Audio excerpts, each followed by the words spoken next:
Hello everyone, welcome back to my channel. Today, I will continue sharing with you the stormy love story of single mother Ly Hoai Ca and police officer Hùng. After the fierce storm had passed, Hoai Ca and little Tony's small house miraculously remained standing. Everything seemed to return to peace, the sky was brighter, and sunlight began to peek through the clouds. Hùng, making the most of the short time left before his transfer, went with Hoai Ca to Ha's house to help Ha's mother harvest pumpkins. While working, the two chatted cheerfully, though behind their smiles lay unspoken worries about the uncertain future ahead. Hùng knew very well that in just a few days, he would have to shoulder his backpack and leave Hoai Ca and Tony, heading to a new post over 130 kilometers away. The distance wasn't impossibly far, but still enough to make the hearts of lovers ache with longing. Quietly, he packed his belongings into his suitcase, his heart torn between pride in his duty as a police officer and the heavy guilt of leaving Hoai Ca to shoulder everything alone. Before leaving, Hùng took Hoai Ca to Ha's home. He wanted her not only to learn more about traditional herbal medicine from Ha's mother to better care for her family, but also to have a place of trust and support, for deep inside, his heart was weighed down by the question, when I'm not by her side, will Hoai Ca be strong enough? But fate seemed determined to test them once more. Shortly after Hung's departure, misfortune suddenly struck. While helping out in the garden, Hoai Ca suffered a serious accident. Everyone panicked. Ha's mother rushed to call for help, while little Tony burst into tears, crying out for his mother. In that very moment, the questions arose again. Can the love between Hoai Ca and Hùng withstand this new trial? Will Hùng make it back in time when he hears the devastating news? And how will this accident change Hoai Ca's destiny?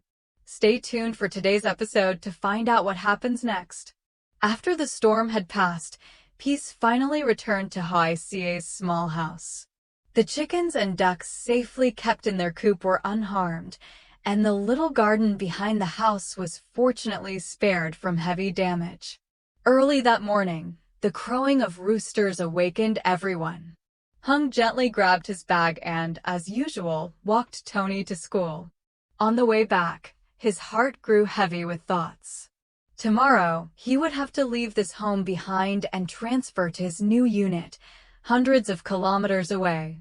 The distance wasn't impossibly far, yet long enough to trouble his heart, for here was Hoai Ca, the woman he loved, and Tony, the little boy he had already come to cherish as his own.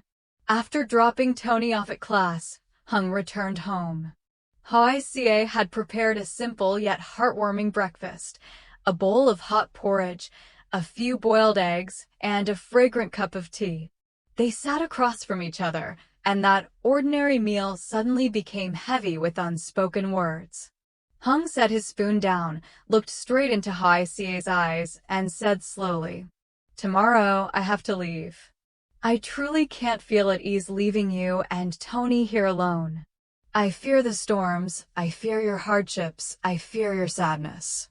Hoai Ca gave a gentle smile, though sorrow stirred deep inside her. She placed her warm hand on his and softly replied, "I understand, Hùng. Your job is not only your duty, but also the dream you've carried all these years. I don't want you to give it up because of me or because of Tony. We'll stay here, waiting for you to return after your long days of service. I will be your steady support, so you can carry on with peace of mind." Hung's eyes glimmered with emotion. He held her hand tightly, as if to etch a silent promise into his heart. Though doubts still lingered within him, Hoai Ca's comfort and encouragement gave him renewed strength. He realized that love was not only about being together every day, but also about trust, waiting, and sacrifice. The morning sunlight streamed through the window, shining upon Hung's determined face. That breakfast came to an end, but it opened a new chapter in their lives, a chapter of trials, distance, and unwavering faith. Before officially returning to his work in the police force, Hung still had one important matter to settle: transferring ownership of the grapefruit orchard he had painstakingly nurtured. That morning, as the sun rose, the orchard was filled with a faint, refreshing fragrance. The golden grapefruits, round and gleaming under the sunlight, promised a bountiful harvest. Prices at the market had recently surged due to crop failures in many areas, so traders kept coming to ask about buying. Hung stood in the middle of the orchard, his eyes filled with a trace of regret. He gently ran his hand along a branch heavy with fruit, his heart stirred by an inescapable sorrow. This orchard was the result of countless days of effort and care. But then he took a deep breath and reminded himself, if I've chosen to keep wearing the police uniform, I must be decisive. I can't stand between two paths forever. Not long after, Man, Hung's cousin, arrived. Looking around the orchard, Mana's face lit up with excitement. Brother Hung, this orchard is truly worth a fortune. The fruits are big, juicy, and right at peak season. Buying it now means profit is practically guaranteed. Hung gave a faint smile, his voice warm yet heavy. I feel so reluctant too, Man. If I weren't continuing in the police, I might have stayed to do business and kept this orchard. But since my decision is made, I only hope you'll take good care of it for me. This orchard is my heart's work. Don't let it go to waste. After some discussion, the two agreed on a price. It was not a small sum, enough to console Hung somewhat. Man shook his cousin's hand firmly, his face beaming. Thank you, brother. Rest assured, I won't let your hard work be wasted. I promise to make this orchard even more prosperous. Hung nodded, his eyes gazing far into the rows of lush green grapefruit trees. He wished his cousin success in business, while Man assured him that the money would be transferred soon. The two left the orchard together, chatting as they walked, though in Hung's heart remained an emptiness he couldn't quite name. When Hung returned, Hoai Ca was bustling about in their small house. On the wooden bed, she had already laid out his clothes, folding each set neatly and placing them into an old suitcase. She carefully prepared his personal belongings too: a towel, his shaving kit, and the small bottle of medicated oil he always used. With every item she packed, her heart ached, for each one was a clear reminder that tomorrow he would have to leave. I've prepared everything. Tomorrow you'll just need to take the suitcase and go, Hoai Ca said, forcing a faint smile, though her eyes betrayed the sorrow she could not hide. Hung remained silent as he stepped forward and pulled the suitcase outside. Together, they carried it along the dirt path to Ha's house. The road, still muddy after the recent storm, seemed to weigh down every step, just like the heavy feelings in both their hearts. When they arrived, they were surprised not to see Ha's mother in the yard. Asking a neighbor, they learned she had gone to the field to cut grass for the cows. They went to find her, and from afar they saw her bent figure, swiftly cutting grass, beads of sweat glistening on her forehead. Oh, Hung, Hoai Ca, you've come, she exclaimed joyfully, standing up with the help of her sickle, her face bright with relief. Yes, we came to give you a hand. Seeing you work so hard like this makes us feel guilty, Hung replied politely. Soon after, the three of them headed up the hill to harvest pumpkins. The pumpkin patch stretched far and wide, green vines tangled together, fruits scattered around the roots. Because of the heavy rainstorm, many pumpkins had rotted, but there were still plenty of large, firm ones ready for harvest. Hoai Ca carefully chose the sound ones, slicing them off with practiced precision. Hung followed behind, gathering them into piles. Ha's mother worked while sighing. It's a blessing you two came today. This patch is already overdue for harvesting, but my back has been aching these past days. I couldn't manage it. The storm ruined so many, it breaks my heart to see them go to waste. Patiently, The three worked together, and by midday they had harvested quite a lot. Hung didn't hesitate to hoist the heavy sacks of pumpkins onto his shoulders, carrying them swiftly down the hill. Sweat trickled down his face, soaking his shirt, but his determined gaze never wavered. "Tomorrow, remember to bring these pumpkins to the market and sell them for her," Hung reminded Hoai Ca as he set down a sack in the yard. "Yes, I'll do it. It's the least I can do to help Aunt Ha's family." Hoai Ca nodded softly. Ha's mother looked at the two of them, her eyes filled with gratitude. A quiet joy welled up inside her, not only because the burden of the pumpkin patch had been lifted, but because she could clearly feel the bond and shared devotion growing stronger between Hung and Hoai Ca. By the time the three returned home, the sun was already sinking, its golden rays filtering through the leaves and bathing the little yard in soft light. In the humble kitchen, they sat together around a simple meal, a bowl of mixed green soup, a plate of braised fish, and a few mashed tomatoes. The atmosphere was warm, yet a heavy weight lingered in Hung's heart. He set down his bowl of rice, glanced at Aunt Ha, and spoke gently. "Auntie, I'd like to entrust Hoai Ca to you for a while. Not only so she can learn more about medicinal herbs, but also so I can leave for my new assignment without worry. Later on, I also hope Ha can occasionally check in on her, so I won't be so anxious while away." Hearing this, Hoai Ca lowered her head, her hand clutching at her shirt, her heart in turmoil. Aunt Ha looked at them both with the kindness of a true mother. Placing her hand on Hoai Ca's shoulder, she turned to Hung and reassured him. "My son, don't worry. I will treat Hoai Ca as my own daughter, care for her, protect her. With me and Ha here, you need not be concerned. You focus on your career, on building the future for the two of you. Leave the rest to me." Hung fell silent, his eyes reddening as he bowed his head in gratitude. He turned his sorrowful gaze toward Hoai Ca, as if trying to etch every feature of her face into his memory. The moment of farewell drew near.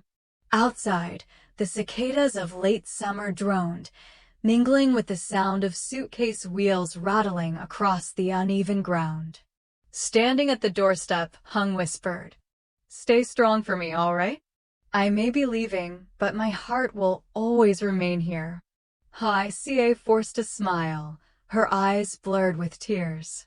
She could only nod, unable to form the words pressing in her chest. Deep inside, she knew that letting him follow his path was the only way for them to build a secure future. Yet her heart whispered sorrowfully, for from this day on, the long days ahead would be without his presence. Hung turned away. His figure stretched long across the dirt road, growing smaller and smaller in the dimming twilight. Hoai Ca stood silently at the porch, her hand clutching at her chest, her heart filled with yearning and an aching sense of loss. After Hung left, Hoai Ca tried to keep herself calm in the first few days. She focused on learning about medicinal plants, just as Hung had told her, as a way to ease her longing and fill the emptiness his absence left behind. That morning, Aunt Ha prepared a bamboo basket, carried a small knife, and tied a few pieces of rope. She called Hoai Ca to come along. "Today, I'll take you deep into the high forest. There are many rare medicinal plants there, used to heal the villagers. You must watch carefully, remember them well, so that later you'll know how to use them," she instructed. The forest path was steep and winding, with mist still lingering in the air. Dry leaves crunched under their feet, while sunlight filtered through the treetops, glittering faintly. Hoai Ca followed closely, her eyes wide as she observed each plant that Aunt Ha pointed out. They walked quietly into the forest, accompanied only by the chirping of birds and the wind whistling through the branches, a scene both majestic and eerily silent. As they climbed a steep hillside, the damp soil after the rain made the ground slippery. Hoai Ca tried to cling to the rocks to follow Aunt Ha's steps, but suddenly a stone rolled under her foot. She staggered, and in an instant, her body tumbled down. Hoai Ca. Aunt Ha screamed in horror. A sharp, sickening thud echoed through the forest. Hoai Ca's head struck a large stone, blood spilling from the wound on her forehead, soaking her hair red. Her slender body lay motionless on the carpet of dead leaves. Aunt Ha rushed over, trembling, collapsing beside her. She frantically held Hoai Ca in her arms, shaking her desperately. Hoai Ca. Wake up, child. Don't scare me like this. But Hoai Ca's eyes remained shut, her breathing shallow, her face growing pale. In the desolate forest, the only sound was Aunt Ha's anguished cries, blending with the mournful howl of the wind. She looked around frantically, but everywhere was nothing but endless mountains and trees. No one in sight. No one to hear her cries for help. She tried to lift Hoai Ca, but her aging body lacked the strength. Her hands shook uncontrollably as she cradled the unconscious girl, tears streaming down her wrinkled face. Oh God, what do I do now? Someone, please, someone save this child, she wailed in despair, her sobs echoing with the cicada's sorrowful chorus. Blood continued to flow from Hoai Ca's wound, staining the forest floor crimson, while Aunt Ha could do nothing but hold her tightly and weep in helpless grief. The fall was so severe that Hoai Ca's head struck a boulder, blood gushing endlessly, spreading across the blanket of dry leaves. Her face turned ghostly pale, her lips drained of color. Aunt Ha was frantic, tears blurring her vision, yet she forced herself to stay composed enough to try saving Hoai Ca. She looked around desperately, then staggered toward a familiar patch of medicinal plants. With trembling hands, she plucked a handful of green leaves, shoved them into her mouth, and chewed furiously. The bitter, astringent taste stung her throat, but she ground the leaves into a pulp and quickly pressed it onto the wound on Hoai Ca's head. Please stop bleeding, please. May heaven and Buddha have mercy on this child, she whispered shakily, her hands trembling as she held the herbal poultice firmly against the wound. At last, the bleeding began to slow, but Hoai Ca remained unconscious, her fragile breaths as faint as a thread about to snap. Aunt Ha collapsed onto the ground, her body drained of strength, clutching the girl tightly in her arms as sobs racked her chest. Hoai Ca, wake up, my child. Don't leave me. Don't leave Tony and Hung behind. Her broken cries echoed bitterly through the forest. In her desperation, she scooped a little rainwater from a crack in the rocks and carefully dripped it against Hoai Ca's parched lips. More water spilled down her chin than went into her mouth, making Aunt Ha's heart ache even more. She knew she could not leave the girl alone in the forest, yet her aging body was powerless. Carrying her down the mountain was impossible, but going to find help meant abandoning Hoai Ca in this perilous state. Amid the vast, silent mountains, there was nothing but the sound of an old woman's choked sobs and desperate cries. Hoai Ca remained motionless, lost deep within her coma. What will happen next? Hoai Ca, the woman who has endured countless storms in her life, now faces death itself, lying helpless in the desolate forest, bleeding endlessly, her breaths faint and fragile. Will she be rescued in time, or will she sink forever into a coma?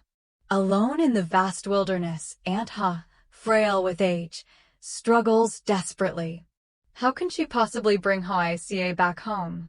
In her moment of despair, will she find help, or can they only cling to a miracle from nature itself? And when the dreadful news reaches Hung, the police officer who forced himself to leave for duty, what will he do? Will he make it back in time to see the woman he loves on the brink of death? Career or love, the choice that had already torn him apart. How will he decide now, when Hoai Ca's life hangs by a thread? All of these questions will be revealed in the next episode. Stay tuned to discover Hoai Ca's fate, Hung's reaction, and the unexpected twists that await. Xin chào tất cả mọi người đã quay trở lại với kênh của mình. Hôm nay thì mình tiếp tục đưa đến với mọi người video tiếp theo về câu chuyện của mẹ đơn thân Ly Hoai Ca và cảnh sát Hùng.